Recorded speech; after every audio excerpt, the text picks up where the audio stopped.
Nti gwakusasamaza no kwagala kusasanya covid nga bulijo bwe babule cyo kuteekako kati kina bagamba nti covid kyafuka ekyo kurwanya kye twagambe kinti baba jwetekako bujwete sibisango kuba jwetekako bujwete si ebisanga sango nga baraba baba maze mukomera kumpe wiki nayo musango mukoti ogwo kubateekako nga gubabuze chovuro banseko olusi gwe bagamba nti kyaguranye muronda muyaye omuyaya anagenda kukiriza omuyaye point taken kyaguranye kabe muyaye bworaba abantu bakuganye gwe nga turi muyaye nibadukira ku muyaye manya nti bibyo biwete kurunaku rwo kuronda buli uniform y'ekibiina yonna girekawaka gena nengo izo za bulijo tofaayo uniform yiyo ne kurunaku oru jesonyiwe girekawaka banga oyinza kubanga oyambadde red ni babara wali norabanga kyaguranya wanguddewo notandika okuzina ng'oli mu red omuntu atayagala red noleeta obuzibu emigo nigitandika kukaba ebikonde tubadde tulima kati ebintu tubadde tulima emwanyi zaffe kati emwanyi zaffe zibaze njagala munoge emwanyi zoke za red emyufu emwanyi enyufu kubanga nziraba zengedde eza green timuzinoga zikyali nto munoge emwanyi zona eza red ebifaananyi by'abantu bonna bakandidate timubiyuza mubireke nga bwe biri bw'oba oyagala kukiyuza kiyuze mu ngeri efaanako n'okubweti njogedde olulimi oluliwala bw'oba olonda oyo gw'oyagala kuyuza ekifaananyi kye tomuronda kata oba okiyuziza akaruru bw'oba ngo okoze bwoti murabe bwe kayiseemu awo bananga obatoronze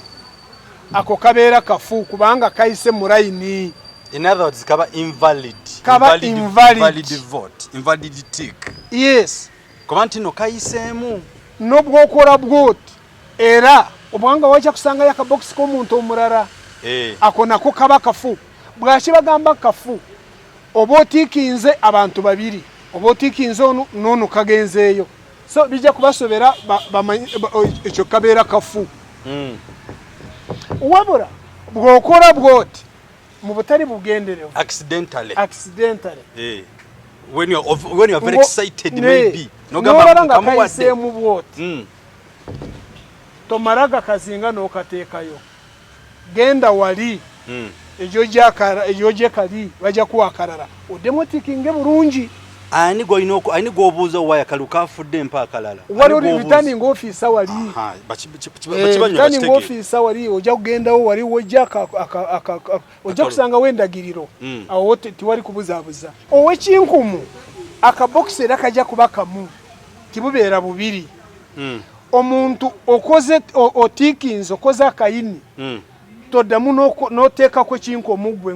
ng'omaze kutiikinga kino nakyo kikulu wanga nalabye abantu nga bayinza kuba confused totiikinga bwoti ate n'omala n'oteekako ekinko omwo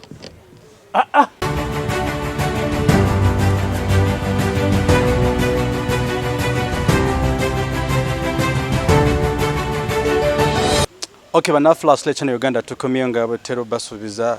tukomye okusomesa eggwanga tukomye obategeeza akalulu kano bakalonda batya akali valid kafaana katya nga wamu ne mukubya rugaba tubebaza nnyo mwenna abali e Bulaaya abali mu Kampala n'emiriraano wonna ennaku wabulambale tuli mu nnaku ndowooza kati nga mu 7-8 ezezibulayo tugenda okulonda kana akalulu akabasuza nga temwebase so tubebaza mwebale kutwagala mikwano gyaffe mwenna tubebaliza ddala kuba nti nga bwe twakaba muzina ennaku enkulu abafunyemu obuzimu bige gyabaddeyo tubasaasidde nnyo naye nga butero bategeeza nti nga tunaba kutambula okubategeeza omulamu gaffe ogw'olunaku olwaleero mukubya rugaba tabayitamu ebintu nga bibadde bitambulamu ennaku ezo bwe tuberedde off air naye ate mwebale nnyo ku video yaffe gye twaddayo nga mukabwa alimu basomesa okulonda comments twazifunye abamukume mugamba addemu asomese era akomye agenda basomesa kati n'olw'ensonga eyo mwebale kwekumira ku mukutu gwaffe sijja kwerabira kubebaza nti mwena bambi abafuddeyo mu kutukwatako mu kutambuza obulamu bwaffe mu kutambuza obulamu bwa Rugaba era kyo kati olwaleero ayimiridde kati akamera olumusa tugenda mu ssaawa ayimiridde so mwebale ddala mwebale kutukwatirako abatusindikidde eddagala abatusindikidde akasoda tubebaza kati n'olw'ensonga eyo omulamu gw'olunaku olwaleero twabategeeza juzi nti abantu be bakwatwa mu Robert Kyagulanyi Kalangala baba tutte Masaka olwaleero mu kooti naye bagamba nti nno bali mu budget etekako emisango egitaliiyo kofu ne twebuuza ekintu ekyo kitegeeza ki era kyova olaba nti nno tugenda direct ne tugenda eri wa mukulu Byarugaba asobole okutunnyonnyola kyesijja kwerabira nti mugamba nti enamba zaffe ziri ku masimu muzirabire ddala njiddamu 772915165 0759915165 yeyo eya tel ezo kweziri bamagako ne mukubya Rugaba mukobe kweze namba mukubya Rugaba mugenda kumufuna so n'olw'ensonga eyo mwebale nnyo mwebalire ddala katuddewa mukubya Rugaba atuyitizeemu ku katonotono ennaku ezo ebintu biri bitambula bitya tuwe n'obulamu bwe butusessaawa nase yamala mbadde ku kasimu ngezaako nnyo connectinga n'emikwano gyaffe bali Masaka abantu baffe bali mu kooti kyembadde ngezaako kunyoonya naye mu kaseera katono obulamu nga bw'oyogedde badokita bampa ebiragiro sisaanidde kutuura kaseera kawanvu kyovura okuyimirira kinyamba n'okutambatambulamu byonna binkolera naye obulumi bukyalimu naye medication gyenfuna y'amaanyi webale nnyo naawe nkwebaza ne flashlight ne kuru yonna abawuudu baani mbebaza mwatandikawo ekintu naali nkiganye obulamu tubwagala nga tonaba kukuleeta embeera yonna olina okuyingira obulamu obuddako nga baitha batugambye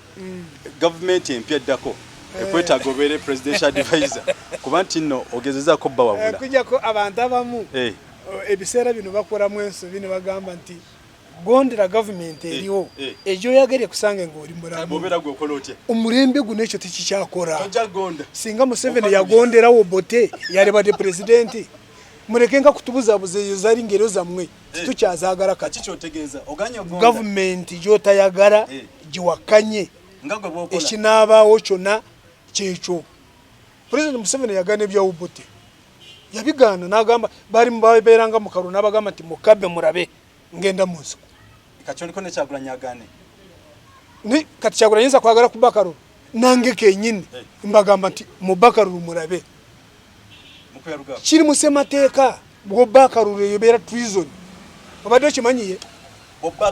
ebeera treason oba olidde mu nsi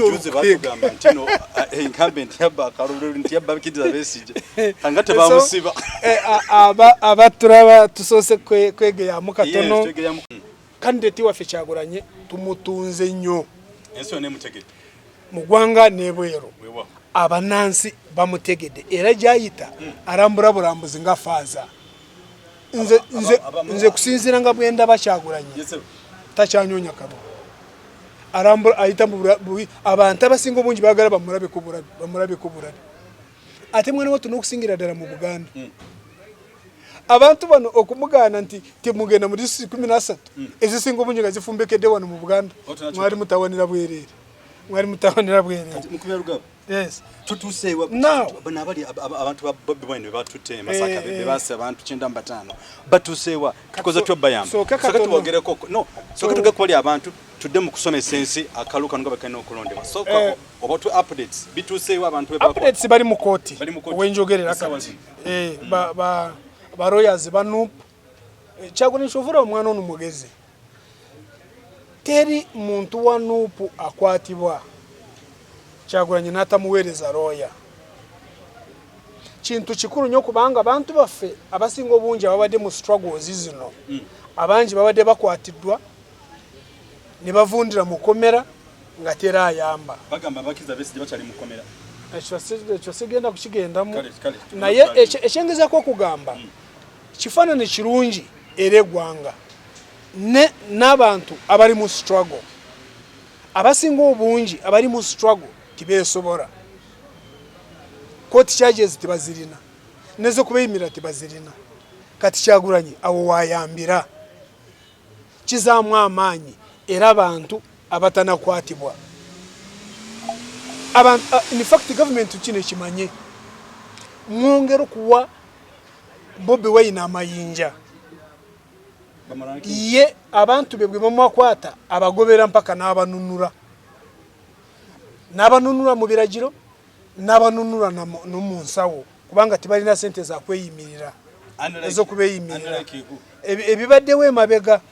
banga nduddewo nnyo nga ndaba ng'oraba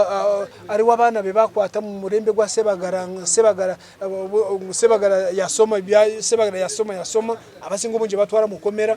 tibavaayo nibeerwana kubeerwana so Kyagulanyi bw'abanga agoberera abantu be baroyazi be nibagendayo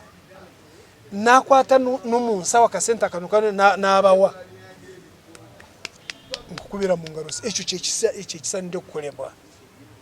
naye nga updates zembawa bali mu kooti ogwembadde njogera naye ali eyo ajja kumbuulira oluvannyuma oba banaabawa bbiiru gwebanga tebawadde bbiiru ekyo nakyo tujja kubategeeza era kyekyo neolusango banaffe banafulashlight channel tuyanziza mubadde mutubuuzaako nnyo nti n'abantu ababbi bwena abali mu kooti batuuseewa kakati ge twakafuna essaawa zino nti baba tutte mu kooti kyebakasalo tetunaba kukitegeera tulinze oba naba court bail tugenda bategeeza oba tubadde court bail musigale ku mukutu omuganze gwe muna okwezigeka amazima amatuufu tugabatuusa nga gali direct from the source amutukiriza tugende ku lunaku olwaleero tugenda kudda okusomesa nga batwabasuubiza tujja siga nga tubayitira buli lunaku nti akalulu akatuufu kafaanana katya akafudde kafaanana katya bwe kakoona mu kanne kafaanana katya kyetugendako essaawa zino nakino kigenda eri abannayuganda bonna n'okusingira ddala abantu abali mu gavumenti bali kunyonyeza nange nibanyoonya ne batuwayo akasiimu bino bintu bya electoral commission naye electoral commission yesulira ogwanagamba negana kusomesa abantu kati ffe abalina ekye bamanyi katubayambeko mulirabe kye mulituwa katone songa mu mikono gyaffe bana flashlight channel Uganda awamu ne government okutwalizamu kino kye tukola tukikola tuli bana Uganda tulumirirwa ensi yaffe. The truth is this work we are doing, it was supposed to be under the Electoral Commission's office to be educating its citizens, but they've not bothered. We have only a few days too, and it takes a long time people to understand. So for us, what we've decided to do is to educate all the mass. And right now, here we go to the class. Now, nga tugenda ku kino shokuronda narabye comments abantu nga bansaba njogere ku voters relocation. In fact, I've been reluctant to talk about that voters relocation because in my view, I just see it as something which is not useful at the moment because everybody knows where he registered from. He knows where he's going to vote from. Why bring voters relocation now? Yes, buri muntu amanyi gye yewandisiza ejarondera naye n'omugamba nti voters slip. So nze ebintu bibiri ku voters slip eno in fact bisatu ekisooka nze no government kusinzira nga bwenjimanyi n'obubbe bufumbekedde mu government kati omuntu afunye tenda y'okuprintinga voters slip buno Abannayuganda boti bakimanyi afunye billions of money okubira kesi. Yes, mukoyaga tugende maaso somesa ensi yaffe munnange ko ebintu bino binyiza abantu bo bayinza butamanya teri government ene kyekola nga mabega teri bubbi kati abafunye tenda ekisooka abo bafunye billions zizaabo weewaawo bwe twebuuziza nnyo Electoral Commission yazzeemu negamba nti nedda nubwo naabanga tokalina ojja kugenda olonde nga bulijjo. So what a waste. Uganda yakwenyamya. Ekyokubiri ife abamu abanabyabufuzi twekengeramu oyinza kusanga nga voter slip zino eyinza kusindika osange ng'olinga Maganju ng'ate ng'olondera Makindi ekyo nakyo mukigenderere ekusindika gy'otawandikira kubanga bitera kubeerawo sigamba nti mukigenderedde naye nga waliwo era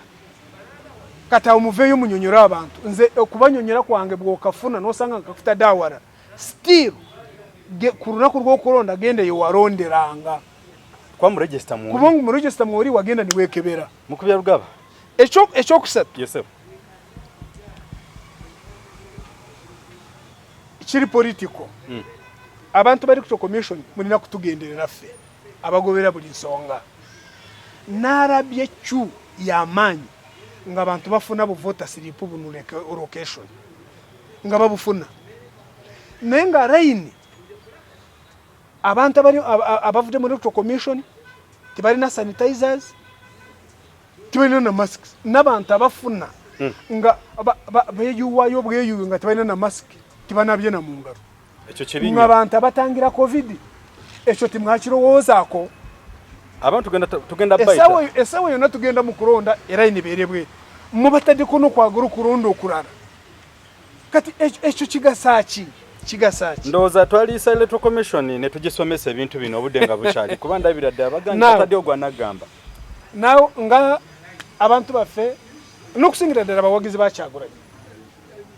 okuronda kusembedi titukyaweza naku 14 esawo yona tugenda mu kuronda ekyenfuba kubagamba kiri kimu bananga abaronzi baffe nobwoba ng'onywa ku mwenge ku lunako olwe linda ko togenda ng'olina konywedde nze njagala ogendewo ng'oli sobba ate bwembanga nywedde mu kingano bw'omala kulonda genda onywa akantuko ng'otandise okucelebrating ekyengezaako okugamba saagala ogende wali nga toli sobba kati bw'otamiira bw'onywa kawala kikono otamiira okutiikingo n'atiikingo otya toyinza kukola ensobi ate mikoro gabo kimanyi nti nno omusajja ayinza okukyusa n'alyoka agamba nti nno ng'onyweddemu omwenge oyinza okwesanga nga baasi eri under umbrella notakinga baasi kujja kone kyoyogedde mpulidde rumors nga abantu bagamba nti owandibawo obuntu obu ballot papers nga buli politicked yes naye nga buli faint nga waliwo omuntu omu gwe batiikinze gwe n'otakiraba naye ekyo ndowooza ruuma naye ekisinga obukulu gwe bakuwa akantu sooka oketegereze sooka okalabe bwe bwali mulwadde w'amaaso ompita ne tugenda ffenna now nawuliddemu complaint emu abantu nga bagamba nti byaruga bagamba bana flashlight bakunyonyeze omuntu owa sign language abantu bangi abafollowing ebintu binamuteringi naye aba sign language aba flashlight muleke munanga kiri too expensive rules mpozi bwe munasobola kumuyamba nange kamusabira obuyambi bwe munamuletera omuntu musasura nze namundetera asobola kupita kutebenjogera wabula echo kuleta owa sign language echo timukifaako nnyo kubanga abantu abakosefu ku mubiri gyabwe baliketa default mu constitution yaffe mu kuronda kwaffe mu electoral laws omuntu yena atasobola kuraba omuntu yena atasobola kuwulira oba kigalo baki alina obuyinza okuva waka ng'alina omuntu we gwe yenyonyeza ku lulwe babadde bafayo mu lesson eno babadde beetaaga bafuna abantu kiki ekyo naye bwe munasobola you can sponsor mukulu producer abantu baffe tubategeeze nti bwe kunabanga kusima kwammwe kiddambwe kunabanga kusima kwammwe omuntu oyo gye bali nenkwadde kiri expensive bannaffe ba viewers mwenna we are assuming nti eno ye umbrella and we are assuming ono Robert Chagwe mwenza okutuuka ne muno nti Robert yali tafaana amatuga ali bigati nedda we are assuming kino kye kifaananyi kye so n'olwensonga ete mukitu adversaries but tukola demonstration ono Robert Chagulanye amanya gajja kubeera wano ono Robert Chagulanye eno ke kabonero ke umbrella yakalina yeka ku ballot paper teri mulala ina umbrella singa lucha teri wetwogerera era in fact ekyoyogera bwe karabika ngari umulala ina umbrella iyo teba ikiba kifu nanti kakati munnange bitu bichuka so now ekyembagamba genda yo ngoli mukakamu ku polling center chovala nabagambe nze bwobuli nako okonywa jiro kalinda gendo oronde bwomara kuronda ogendo okanywe olyoko kanywe kubanga saagala wano kankanire wano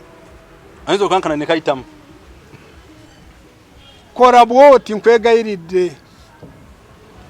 ako ke kayini kanu ke karuru akarungi bakalabye bakayina okuba yes ke kana kabonera kaleganti kati kano kali valid kano ne ensio ne kakiriza muntu ajja kabala ebyo kugamba nto okole bwoti biveeko mwe bantu bange bera mukakamu kora kayini kampi bwe katonga bwo karaba kasigale mu zone zibu kasigale mu wakati muno tikakwata tikafuruma tikaina kutuka eno kaino kwera wakati yao kubanga tikakatufu akaruru bwobango okoze bwoti murabe bwe kayisemu awo banango batoronze ako kabera kafu kubanga kayise muraini in other words kaba invalid vote invalid tick yes kubanti no kayisemu no bwokora bwoti era obwanga wacha kusanga yaka box ko muntu omurara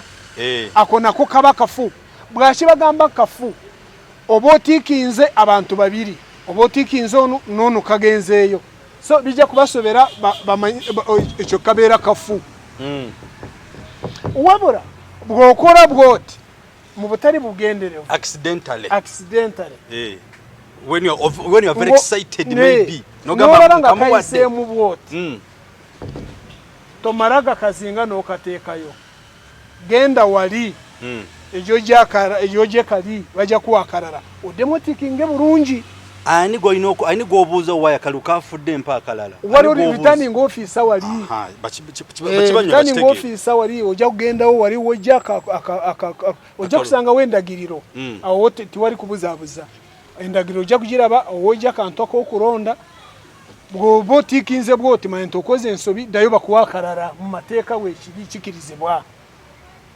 ndoza wotukanyiza Mr. God there are those people who can't understand the way you explain it in our local language. Let me try to be very fast to explain the mass. In case you ticked bakatauta mu Ruganda kana akayini in case you ticked and bypassed over the line or over this box, you are mandatory by law of Uganda to go back and request for another ballot paper. Whom should you ask to give you another one? The returning office. Yes. So, or you can ask an agent of that particular candidate of your. No, bwekafa bwekati. Yes. Awoje kali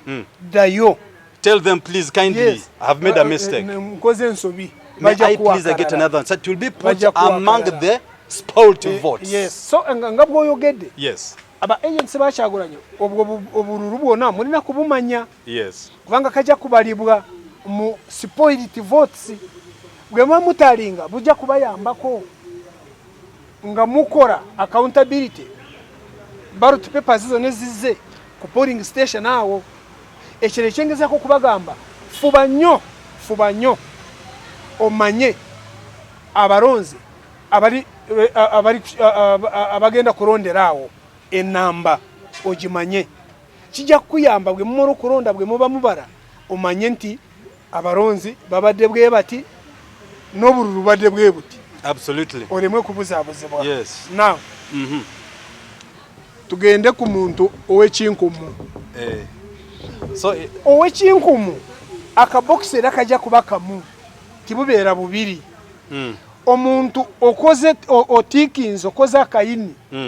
toddamu n'oteekako kinkumu gwe ng'omaze kutikinga kino nakyo kikulu. Wanga nalabye abantu nga bayinza kuba confused. Totikinga bwoti ate n'omala n'oteekako ekinkumu. Mr. Bagwe, tulina ka inki kafe wano katono bagerezeemu ko wano. Inki yino wano. Tosobola bwokora bwoti. Yes. Ate no. Iremwa kugenda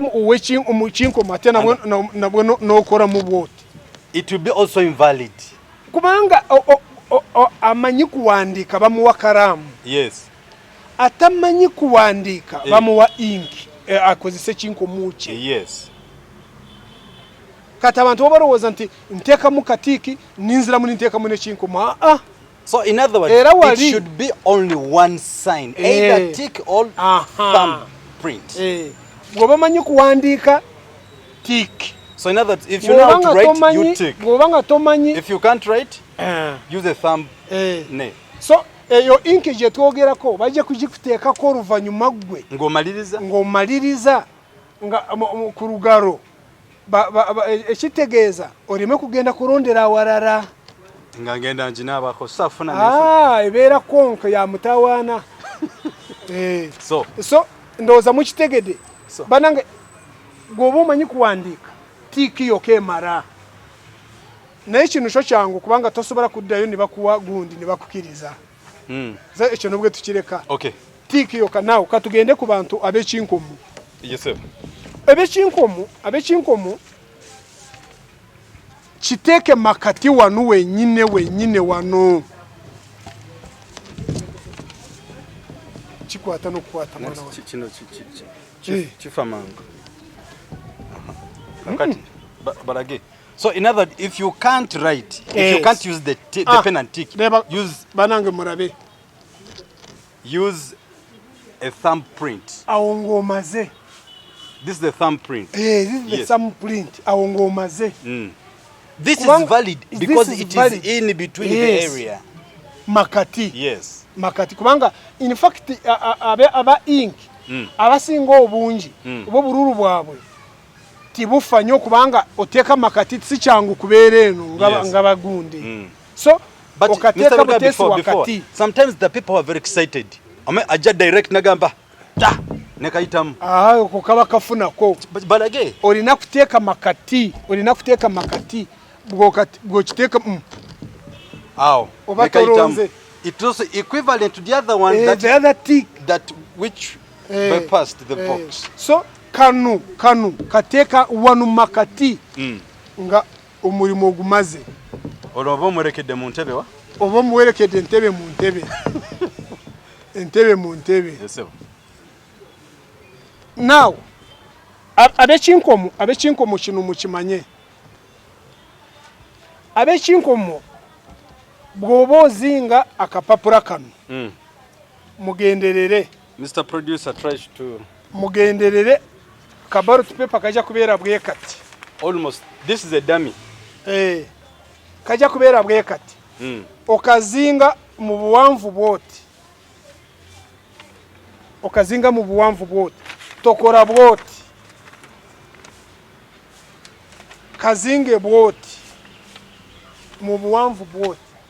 ekitegeeza nti eno inki nubwe nabanga tena kara gwobo kazinze bwoti kajja kujja kakwate wano inki ejja kukwata kuno oba kuno akonako karamu neche bagamba bwo Mr. Bergaba, let us use this demonstration.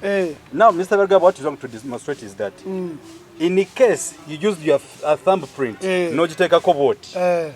we assume we had this candidate 1, candidate 2, candidate 3 and you fold it like this. This ink esobora kukwata ku kino ekyomuntu omulala. Please can you kakati ekyengezako kubagamba murabanga wano in case ngo otadde wano okaraba nga tenabakala ekibakuleetera nti kazinge bwoti inki nobwe begenze ejja kugenda ku muntu wo same person gworonze kyovula abakakole bwoti toyina kazinga bwoti wakakola bwoti leka kukazinga bwoti kayimirize okazinge bwoti naye ekyo kyo ndowooza waliwo abantu abajja kugamba they will be guided. Yes. Engeri gyo nakazingamu. Okay. Yes. That's it. So ndowooza ekyo tukimaze olunaku olwaleero tukimaze naye mbegayiridde ba sawa 12 gwe ng'oli waliwe balondera returning officer wanasaanukulira box nga kooli gwe mulimo gwo kyekisookerwako n'olaba bati mulimu kintu kyonna. Okay. Yes. So our viewers, thank you so much for attending our class. This is the third lesson of how to tick, how the valid vote looks and how the invalid vote looks. So we always give it somewhere like 10 minutes to educate you, to demonstrate how people should learn how to vote when and how, things of that kind. So for that reason, mutukiza bana Uganda nti onaku lwalero awo wetukomye kuba nti mukubya rugaba kyakoze kyono lwalero abadde mu kusomesa akalwa akafu kafana katya bobo kasi okatotya ate bobo kudya kufuna akalala oyita wani. So mtegedo onaku lwalero mutukirize tukomao mu kusomesa onaku lwalero tujja kukomao the same lesson but also tujja kufuna some demos obulunga bebufanana muko tubayigirize omukamange mubezi waffe mutukize tukome wano onaku olwalero ba producer ffe bakabanda n'emikono gyaffe mwenna ebibuuzo byemusindise tubyebaza ate tujja kusigala nga tubiddamu ate kumira mpera batukomere katugende direct ku mulama ogw'onaku olwalero abantu babatadde onaku olwalero abakyagula babatutte mu komera e Masaka kofune twebuuza abantu abatwala mu komera olwalero okuba gyotekako emisango egitali nayo kitegeeza ki eri ensi? What does it mean at this moment? Kofune tugamba tetujja kubigumiikiriza, tujja kusigala ku kituufu nga tuba tusaka amawulire gonna gali mu kubaawo kwa naffe bannayuganda bannaffe kofuka tugende direct wamukubya rugaba atunnyonnyole kitegeeza ki ekintu ekyo abantu ba Uganda nga batuuse okubonaabona kw'amaanyi. Kulikayo mu kilaasi. Yes. Naye kisooka abannayuganda njagala still mubeere bagumu. Struggle yonna bweto bwebeera n'okusingira ddala mu nsi erimu obwanakyemalira. Naye ebintu byonna ebikolebwa ebiseera ebisinga ebibeera byakumalamu amaanyi abantu n'okusingira ddala candidate bwe balaba nti abali bubi kyova olaba abantu bonna bwe bakute bakyagulanye Ssentamu. Now fe abamu abaaliwo n'abajjukira ebyafaayo bya gavumenti ezaavaako tuli beenyamivu kyova olaba tuvaayo okunyonyola ensi n'okusingira ddala abaana abato. In fact sina abaana abato bokka waliwo n'abakulu abeerabize nti ebintu bino ebyaliwo dda bwaki ebikomyewo mu kiseera kino. Gavumenti za Africa n'okusingira ddala Uganda, gavumenti bwe zinaatera okuva mu bukulembeze kandi emekozesa ekigambo okugwa zitera okufaanaganako bwe zityo. Ekisooka batandika kutya nnyo abantu ababawakanya nesikuba wabula byonna byebimu n'okubawakanya n'okubawabula kubanga eno gavumenti buli bwogiwabula yeekuyita mulabe waayo ekibi. Wabula ekisinga obukulu zi gavumenti bwe ziti ezifaanaganako n'eno abantu bwe babanga bamaze dde okusalawo n'obwe mukola kyonna ekifaanagana kitya muba mwongera bwongezi ate ne baagala oli ogwe muwarana. Kyova olaba nseko oluusi gwe bagamba nti Kyagulanyi mulonda muyaaye omuyaaye anaagenda kukkiriza omuyaaye. Point taken, Kyagulanyi kaabe muyaaye. Bw'olaba abantu bakugaanye gwe nga toli muyaaye ne batukira ku muyaaye manya nti ebibyo biwedde. Okitegedde? Abantu bw'olaba nti abakwagalanga bakukyaye kati baagala muyaaye oba oyenjebuse ng'osinga n'oli ogweyita omuyaaye. Kyekitegeeza bw'ogamba nti Kyagulanyi balonda muyaaye. In fact nakino kankyogere President Museveni yaliko Rukunjiri some 3 weeks back n'agamba nti egwanga lino talina gwalirekera general muntu talina mugaso general tumukunde talina mugaso ani abyogere president Museveni abantu bebe yarwana nabo nagatako ne besije wewa uti yesimbye kunti bona tibalina mugaso egwanga lirekerani naye uliriza soko lindeko mukao tukiriziga nti ukamboze mukao egwanga tena gwalirekera yaligula wa yalijjawa ekyo kirala Kasule Lumumba secretary general wa NRM jori yabara muwano yatendereza besije namutene nagamba nto musajjo numugezi nnyo era ali numugaso era abantu bali no kumuwa ekitiibwa nkubanga mukasera kana kakasa meme avudeyo nayigiriza n'abantu ebintu bikwategane no kwekuma covid balina okumwebaza secretary general agamba abantu wa NRM nti kiza besije wa mugaso nnyo nyate president Museveni agamba kiza besije chairman w'ekibiina nti ye talina mugaso abo bantu ababiri analina kati tutwale cyani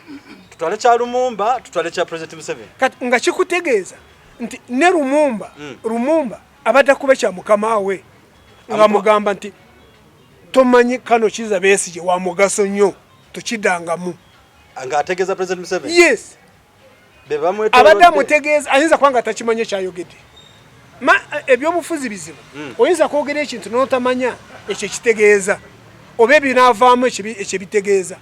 n'okusindira gw'obyogera ffe abalina kye bamanyi ne tukuwuliriza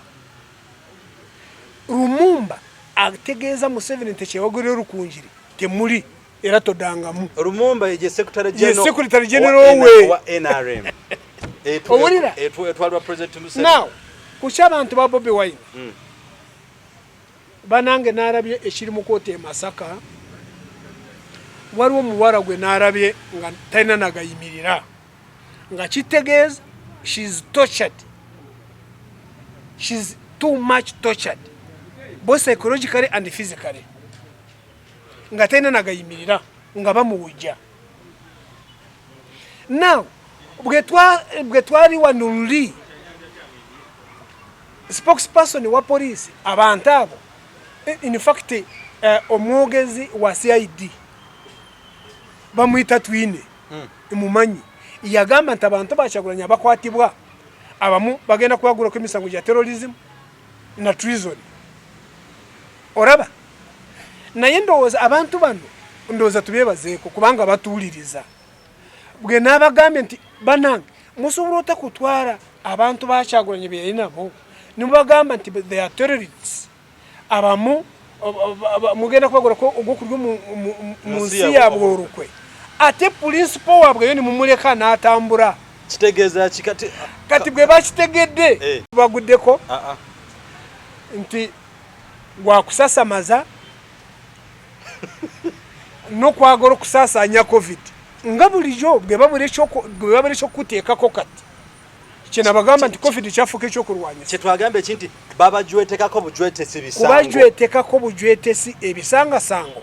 nga baraba babamaze mu kkomera kumpe wiiki naye omusango mu kooti ogw'okubateekako nga gubabuze olina katukayogera jozi noloko ogamba nti ekyewunyisa ensi eno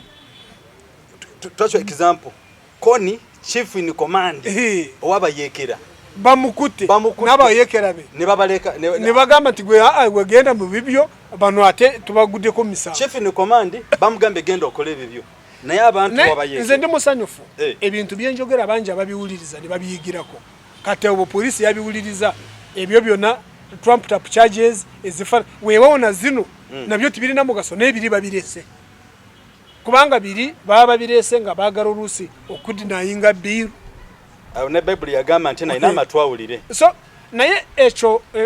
abatulaba n'abatuliriza gavumenti ene weetuuse nze mulimo gwange okujukiza abantu n'abakusingira ddala abantu abali mu gavumenti nti mujukirenga bino mu gavumenti ezaavaako ebisango ebijweteke bye bateranga okuteeka ku bantu tikyalibadde kituufu mu gavumenti eno n'okusingira ddala mulembe Museveni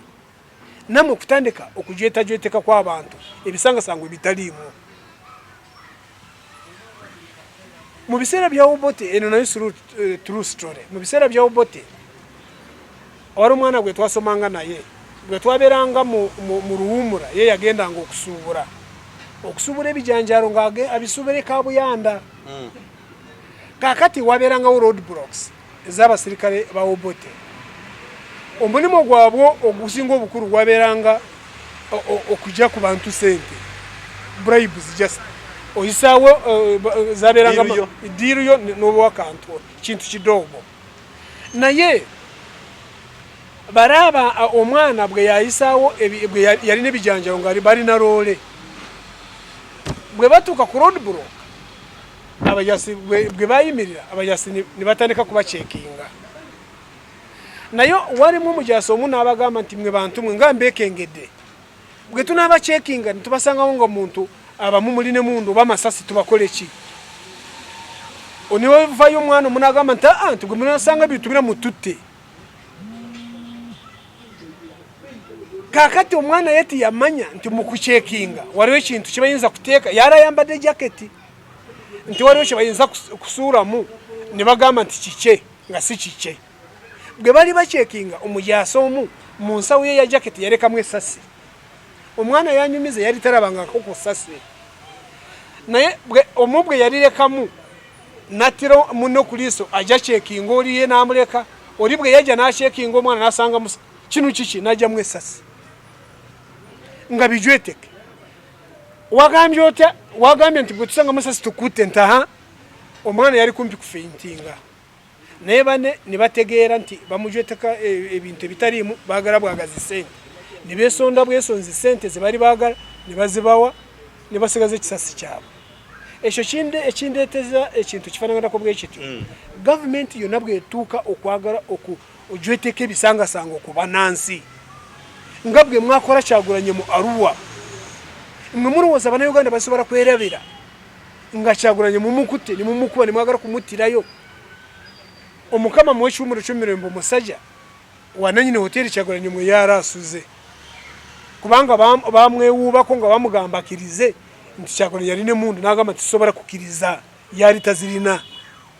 ne international community nafa Bannayuganda bwe twavaayo government echemundu nekijawe ebibundu ne oba yaziteekawo ekisange ekijweteke ekyo nekivaawo so kino kindeseze abantu bakyagulanye bona 95 olwaliwo waliwo n'abasigadde Karangara ne Karangara mpura nabo babatadde mu kooti bonna bwolebe bisango bibataddeko temuli nti babadde okwagala babadde kumpi kusasanya covid batuuke Karangara bwe batinga bakava mu mazi basanga wenyonyi erinze eyokuzayo Kyagulanyi ulira bonna nga bava mu mazi bakwata omukoomu bategeera nga amateeka ga SOPs ndoza bagamenyera mu mazi nga bali boka kubanga wali tibakuba narare babakwata bukwasi so ebyo baroyazi baffe ndoza bajja kubikorako barebe nga babawadde bill gebana bawa bill omusango guje nze mukurabo kwange guje kuba gukomyawo wabura ekintu kye baliko nga bwe nabagamba kumara mu Kyagulanyi amaanyi ekyokubiri nga bagara atambure yeka Kyagulanyi watusawo yavaawo aja kufuna abarara era nakatatambura wetwogerera naye kye baliko bagara okuraga abantu nti muraba bwe tukute bano ababadde batambura naye namwe abarara mutwerinde kye baliko just okumaramu amaanyi n'okuraga abantu nti sawa yonna buli muntu akwatibwa naye mu struggle yonna n'obwo okwata abantu benkanawa bwe babeera nga basazeewo abantu n'obwo n'akwata bameka abasigaddewo bajja kugusa ekyebaagala bajja Kamulu Mandela Nelson Mandela yes bajja kukigusa iya kirwanirira takiri musawa zino nenga bigamba byayogeranga bibali mu kukola yes kati mukulu yalugawa tutambule ku mulamu gafo gwaleero gwe tubaddeko obwo gw'abantu abo bebali mu kutochalinga mu kikeekyo ensi yaffe ddawa is it really viable? Nada nze ekindetera no kuvayo kwogera abantu abali mu government abamumba manyi abamu nakorako nabo nga tuwagira president Museveni sikukora mu official nti ndi ku payroll naye nali omu ku bantu abanyonyanga karuka president Museveni nze nfuba nnyo okubajukiza nti bannange bye munakora nga byonna mumanye nti wali wenca kintu kikuru nnyo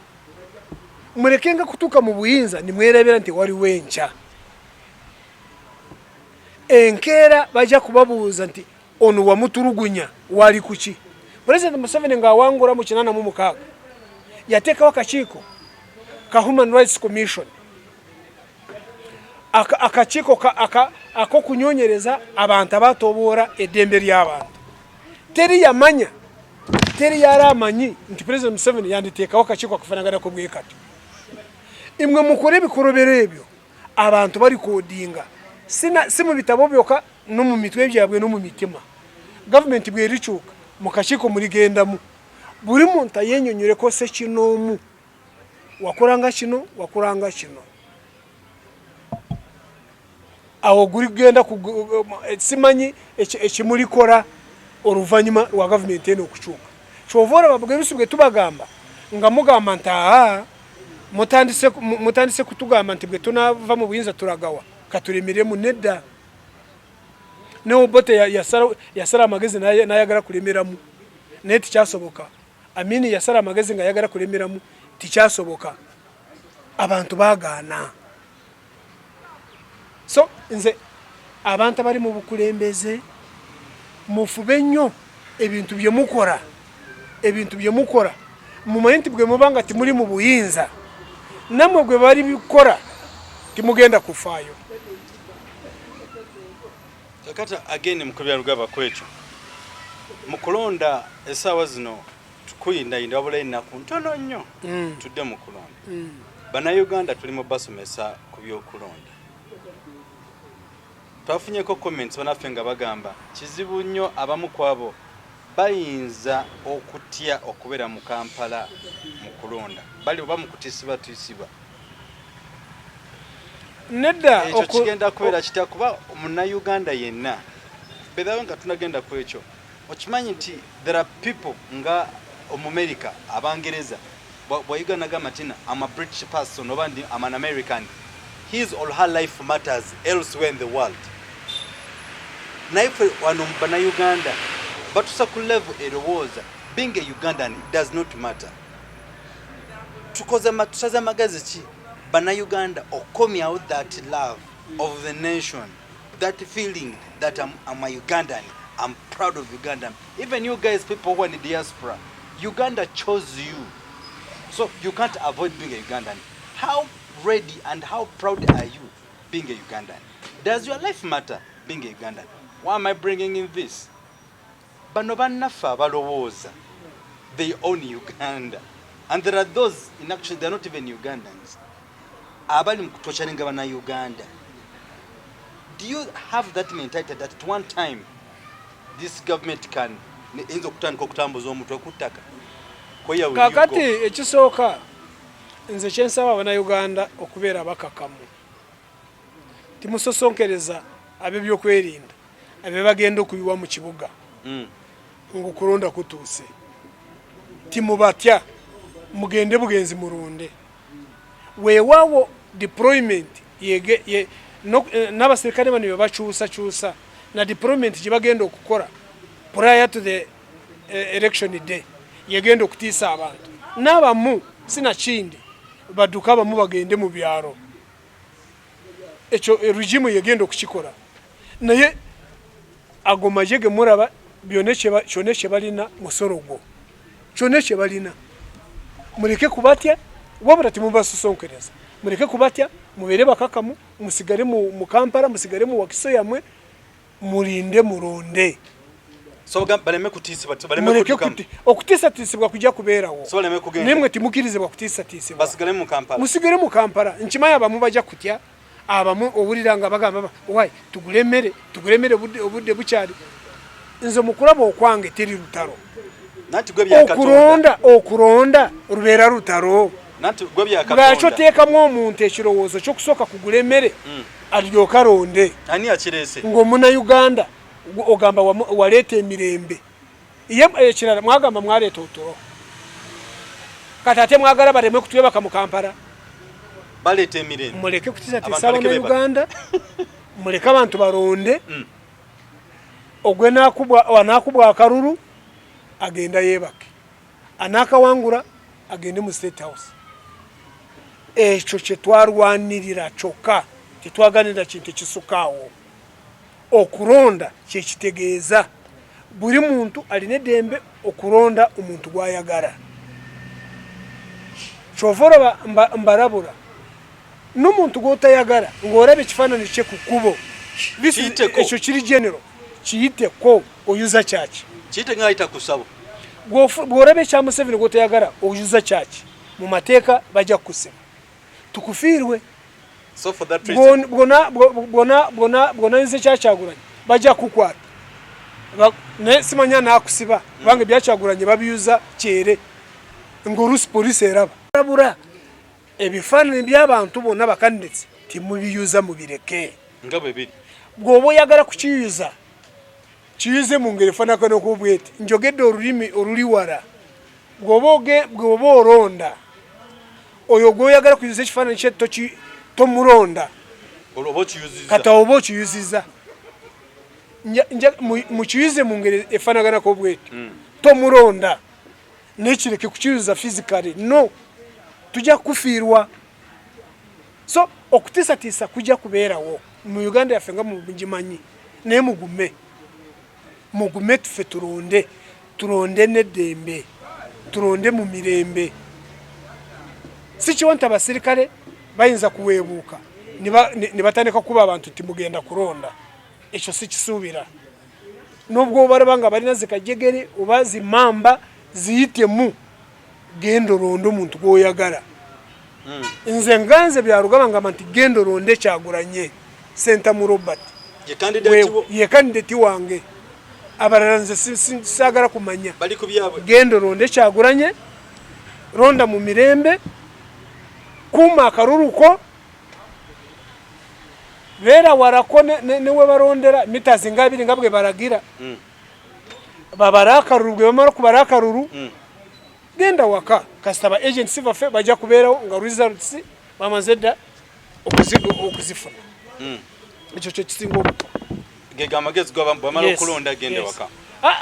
lindako basooke babale naye waliwo okumpi nakino waliwo abatasobola kubeerawo nga bayimiridde osobola kugenda waka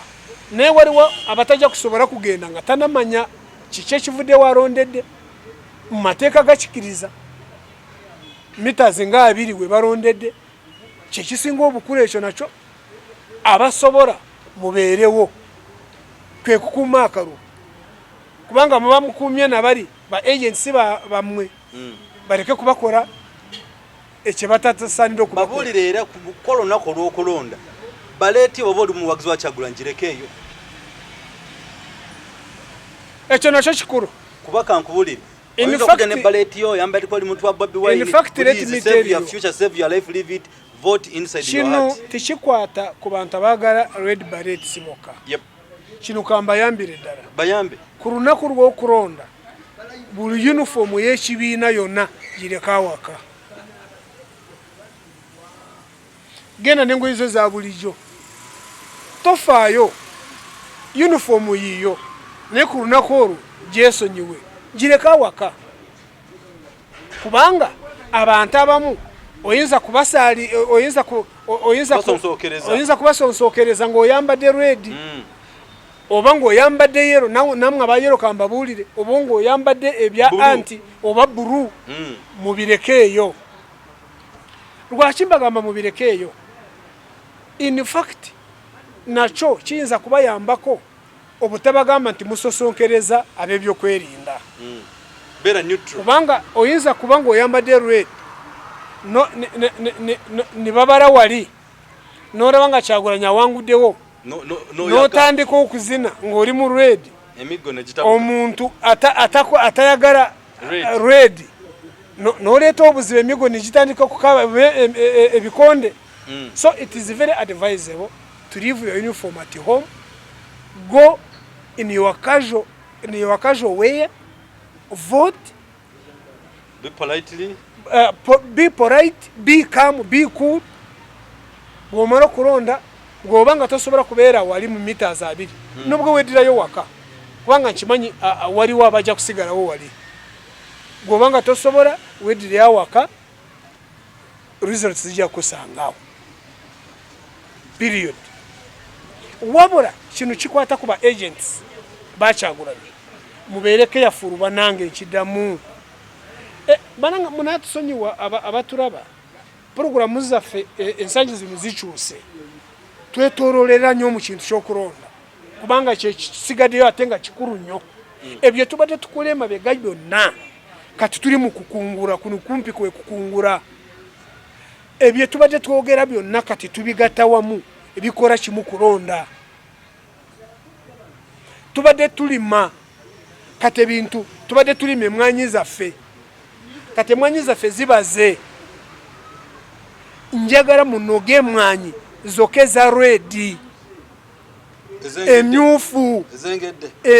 emwanyi enyufu kubanga nziraba zengedde. Eza green timuzinoga zikyali nto. Munoge emwanyi zona eza red ateza yellow ke kabonero kaffe ye manvuri yaffe. Okay, kyengezako kubategeeza. All right. Kakati n'olwensonga emikono gyaffe na Flashlight Channel Uganda mutukkirize tumalirize program effe olwaleero. Twogedde ku bintu bingi, twogedde ku bintu ebiri mu Masaka abantu be batutte mu kkomera kati any updates nate okuzifuna tubasomesezzaako mu kulonda kuno kugenda kuyinda kutya tugenda kwera kutya.